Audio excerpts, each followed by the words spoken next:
Hi, everybody. Welcome to Grab Your Keys. I am excited today to have a good friend of mine on the show. Marcia O'Connor is joining us today. She is the CEO and founder of the O'Connor Group in King of Prussia, Pennsylvania. She is also a creative thinker, a motivational speaker. She is a mom, a wife, an everything, member of the Entrepreneurs Organization. So, Marcia, thank you so much for joining us today. Thank you, Sue. So good to see you as well. So, how did you get into the business that you got into, and what is the business that you're in? Great question to start off with. So the O'Connor Group is an outsourced HR, outsourced recruiting company, meaning for companies that are starting or mid-sized companies, they don't have really a true HR presence, or they don't really have a recruiting strategy. They would bring us in to be those people instead of hiring somebody full time. So think of Strack like a fractional CFO. Well, we're the fractional HR and then we're fractional recruiting for teams. How did you get into that? Interesting story. I went to school for accounting. I came out as public accounting. I thought I would be a public accountant for the rest of my life until I realized I'm not a big ticker and flicker, and that really wasn't my world. I was ready to leave. They offered an opportunity in recruiting, fell in love with it, and I just found out I love listening to people of how they make decisions and what they do and how they do it, and became good at it. And then I realized operations and fixing things is my thing as well, and then setting things up from scratch. And then 2007, I decided to go on my own. It was a dream of mine to do this, and my husband kept saying, oh my God, stop talking about it. Just either you do it or stop talking. And I said, okay, I read the book, The Alchemist, excellent book if you're going to start a business. And I came back, I quit. I didn't have one client, so. And all I knew is that failure was not an option. I took a little measly bonus, I think it was $8,000, and I said, I'm going to make this stretch for 6 months. I'll make this work. And I was a breadwinner. So you have to do what you do, but this is now I'm going into my 16th year. So Wow, congratulations. thank you. 16 years. And how many employees do you have at the O'Connor Group? As of today, we have 73 employees. Wow. Yeah, That it's is crazy. super amazing, and you have such a phenomenal network of people that you know, and such a great reputation. I've loved watching you. Actually, I've loved watching you grow your business, and I've had the honor of doing that, being part of the Entrepreneurs Organization. And I love when strong, like-minded women are able to get together and empower each other and grow their companies, which is super.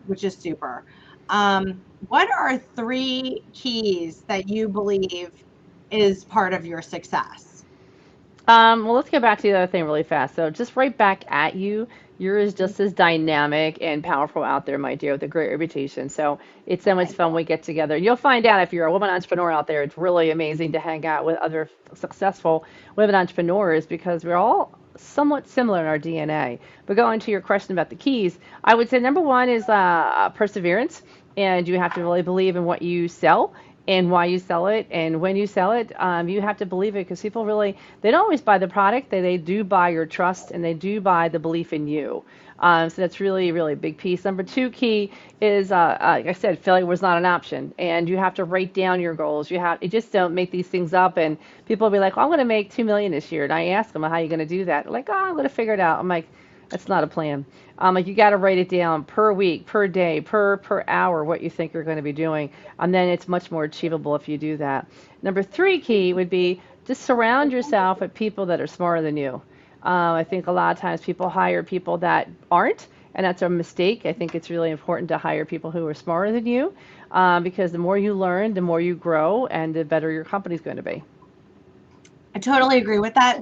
I always surrounded myself with everyone where when I lack strength or when I lack something, I hired somebody who was better at it than me, because they then taught me all their strengths and all their knowledge, and I just knew how to surround myself with amazing people. And when you surround yourself with amazing people, that is definitely a key to success. And then when people ask me all the time, I say, I don't know, I have to ask Christy, or I don't know, I have to ask Remy. It's because I've surrounded myself with people who are the experts in those things. Yes. Because one person cannot be the expert in everything. That It is a just doesn't massive, work that way. it's a massive downfall of a lot of entrepreneurs because I think they can do it all. And, unfortunately, you will realize soon that you cannot. And you are really going to be good. And you're going to wear one hat. You don't wear 10. And it takes a few years to realize that. But when you really write down all the things that you're doing, so many of them are sales and marketing, and product and this and that. I'm like, you can't do it all. You're going to have to be okay letting go. So let's hit perseverance really quick because I love perseverance. As being an entrepreneur, being a business owner, being even anything, you have to have perseverance in this world. Why do you think it's so important to have the perseverance and the understanding that that's important? And then how do others feel and convey your perseverance, if that makes sense what I'm saying? Yeah, the perseverance, like, listen, we all went through COVID, and COVID was absolutely horrible, and I think nobody knew what tomorrow was going to bring. So, as a leader, you have to figure out, like, how your team is going to react. So, however you're going to react, they're going to react 10 times worse. So, you got to say, I'm going to either be positive here, we're going to be creative, think outside the box, and then my team is going to do that. And guess what? When your team sees that, they're also going to do that with their clients as well. And so, it's really important that you always do that. But I'm also a realist. I tell my team this year is like, listen, it's a bumpy year. Saddle up because it's not like, the past 2 years was gravy for a lot of us because it was, free money out there. So people were spending. And, being professional services, people were spending a lot on us. And so now this year, people have been really being very close to their money, and that's okay. It's just you want to make sure that you pull back on things so that you can still do different things, but, you don't have to rob the bank, but perseverance, you have to stay clear with your goal and your vision. That is so important. Yeah, and then talking about your goal and your vision and a bumpy year, how do you handle pivoting during those years? Like, how do you handle your team and pivoting and talking to them about the bumpy year? Yeah, well, I think it's different ways of looking at it, right? I know there's some people that get freaked out and yell at their people and all too. I'm like, I wouldn't highly suggest to do that. What we did during COVID was I just always felt helpless, and we came up with this wonderful newsletter called the Survival Kit, and it was out every week, Ben, and it was basically top 10 tips about what you need to know about HR and recruiting. And also, I always showcased other entrepreneurs in the area that were really hurting to say, hey, we're in it together, let's help together. People really, really found a lot of like just heart in that newsletter. And now it's called the Connector that goes out every 2 weeks, and people still send me messages about how much that newsletter means to them. And that was a huge pivot for us because we didn't have a newsletter like that before, but now it has become a staple of who we are as a company. And and as soon as things started to turn back on, which is around August of 2020, these people and new clients came out of the woodwork because they said, hey, you took care of us. It's our turn to take care of you. So that was huge. I think right now, because we actually know what's coming, we see the numbers, we see where things are happening. It's just like it's like planning. It's saying, okay, listen, I might get a cut, so we're going to have to pull back on here, and just be honest with your team. You can't say it's rosy peachy every single day. You have to say, hey, it's going to be a bumpy road, so this is what we're going to do, and be on top of it and be okay with it. And you don't want to have the chirpers take over the conversation. You want to slop them a little bit like this and to say, hey, listen, we got this, we're going to get there together. But every week is a journey. So instead of, I guess, basically celebrating that every 2 months or 3 months successes, celebrate every week. Because right now it's a week by week kind of thing to make sure that people feel like, hey, if we made it this week, we're doing this and all. It's really exciting to see that, but you have to be that beacon of light. Yeah, I love the beacon light. I'd like to go back to something you said about the connection. Now, your newsletter is called The Connection. I believe that you are a master connector and networker.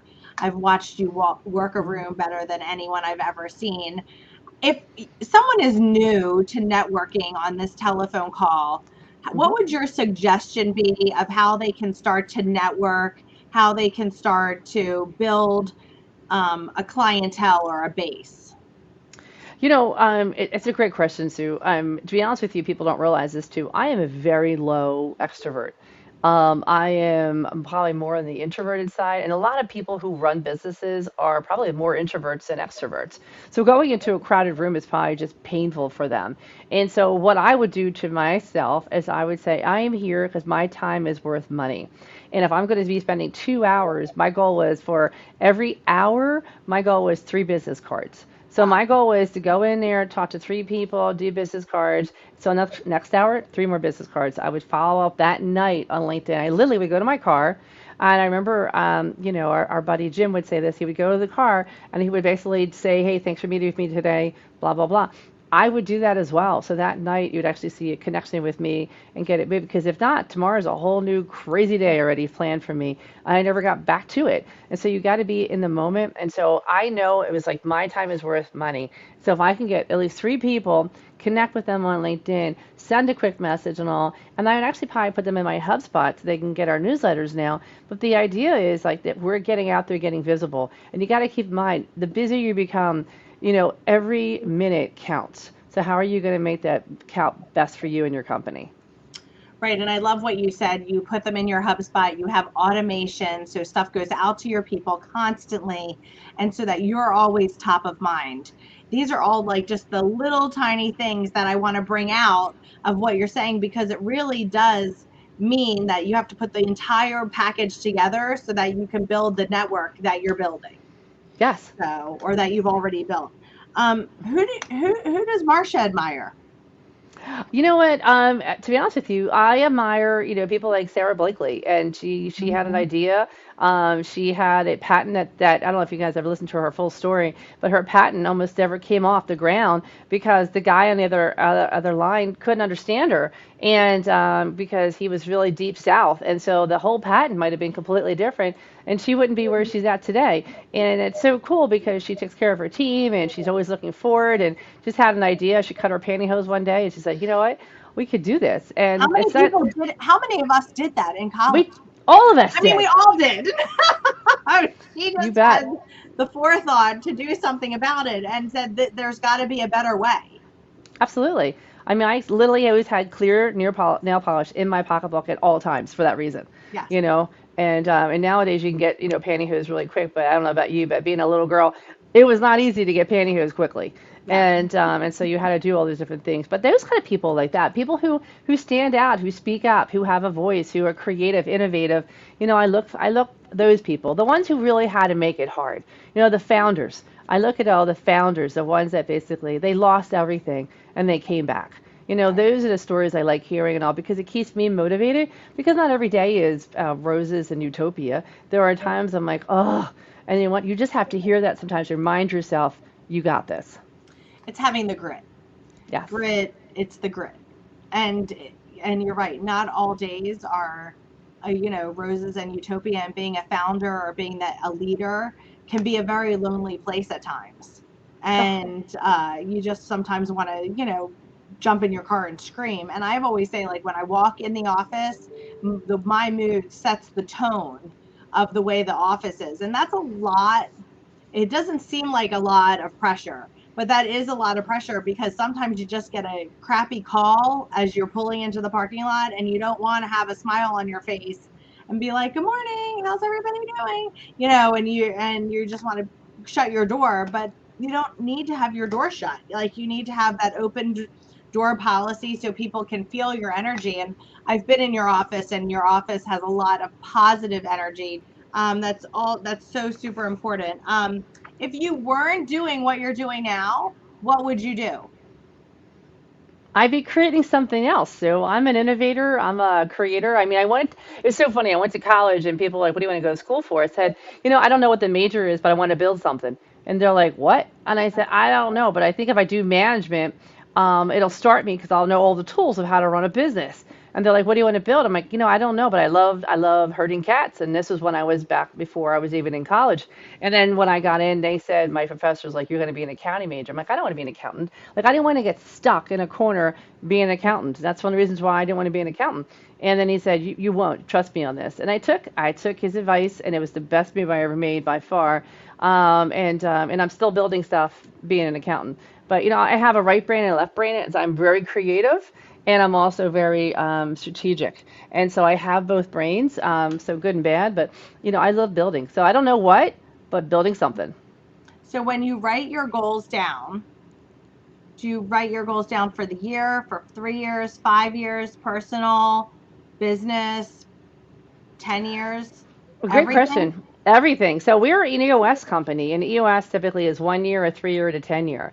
And so we go through that. And so every 6 months we go through that. Are we on track? Do we want to fix anything? Do we want to do anything? But if you write things down, I can't stress this enough for new entrepreneurs too, in particular. You have to write it down. If you don't write it down, it won't happen. Right. And I really believe that. But people look at you like you make this up. I said, I know it's painful because then you actually have to see what you're writing down. You have to keep to it, and you have to. And yeah, if you fail, it's nobody else but yourself. But you have to make those plans, attainable. Yeah. I agree. I always say if you don't write your goals down, they're just dreams. Yep. So, and I have a vision board. I walk past it every day. Every time I walk out of my office, it's right on the right hand side of me. So I love that. So, what is in the future for Marcia? Oh, well, we just expanded to two locations. We have Raleigh and Tampa now, so we're trying to do what we do here, there, and getting it going. It's harder because I don't have the people on the ground there yet. I'm trying to use some of my people here, but that as well as figuring out what other service lines we want to go through here because I've had so many people have these ideas and all, but my biggest thing was always be like come on, this as well as I do. Like the riches are in the niches, right? And so we really just do outsourced HR and outsourced recruiting. But how can we become the best at what we do? And how do we just really focus on, companies probably under 200 employees and be the best out there? So it's taking that whole message and really spreading it across the country, but having these two offices first. But like I said, the economy is a little bumpy right now. So you have to be careful of how much and how little. So it's like, what can you do right now to show people it's a lot less expensive to use our services than, say, a typical agency? And people, they look at you like, is that true or not? I'm like, it is true. And we always tell them, just start with one and see how it goes. But when you save companies about 68% usually, like on recruiting a person, we make them true believers very quickly. Right. Yeah, that's amazing. A little bit, we've mentioned the Entrepreneurs Organization a couple times. I know that it's close to your heart. What is the Entrepreneurs Organization for people who don't know what it is? Absolutely. Entrepreneurs Organization is a international organization for entrepreneurs. Typically, the revenue has to be 1 million or more per year. Used to be 4 employees, but I think it has changed since then. But the 1 million or more is the mark. And depending upon what state you're in or what country, there is a chapter. Like Philadelphia, you and I are members of the Philadelphia. I am still the president until the end of June this year, and it's about 112 members right now going strong. But internationally, EO is about 17,000 members. And the nice thing about it is you can call somebody up in Milan, somebody in South Africa who's an EO cohort, and basically ask them any kind of question, and they're there to help you. And so it's really having all this expertise on people literally around the world at your fingertips to use anytime, and everybody gets back to you as an EO member, which is really cool. Somebody you don't know out in Austin, Texas, you send a message, you say, I'm EO Philadelphia, you're going to get a response. And that's what I love so much about it. But it's also about learning, growing, and becoming your business. Been around for 8 years for me. And I got to be honest with you, when I first started my company, we were probably just a little over 1 million. And, now we're over 12. So it's if you listen, if you learn, if you pay attention, these are people who want to help you, not hurt you. You will take your company to the next level. Yeah, I agree. And that's why I wanted you to tell everyone I've been an EO member for over 10 years. I absolutely love it. And I was able to take my business to levels that I don't think that I would have been able to by myself. So it's a great group of people who really encourage everyone to do their best. And everybody's best is different. Yep. And that's what I love. And I love the different segments of EO, that there's EO women's groups, and my son was just moved to Dallas, and I had questions, and I sent it to the EO group in Dallas, and they were amazing. And so if anyone is interested, you can look up what is it, EO Network. .org. Yep. .org. Or Philadelphia, if you're in Philadelphia at all, it's also EO Philadelphia, Philadelphia .org as well. And the greatest thing about that is there's so many programs to go to different things, but the people that you meet, they're just lifelong entrepreneurs as well. And it's all about learning and growing. Absolutely. Well, Marcia, thank you so much for sharing some time and some knowledge with us today. I truly appreciate it. You are a great friend and a great mentor and a great EO member of mine, and I truly appreciate you for who you are. And thanks, Sue. Likewise, and thank you for having me on the show. Always love helping you out any way I can. Thank you so much. Everybody, remember to like and share our podcast, and we look forward to seeing you next time on Grab Your Keys.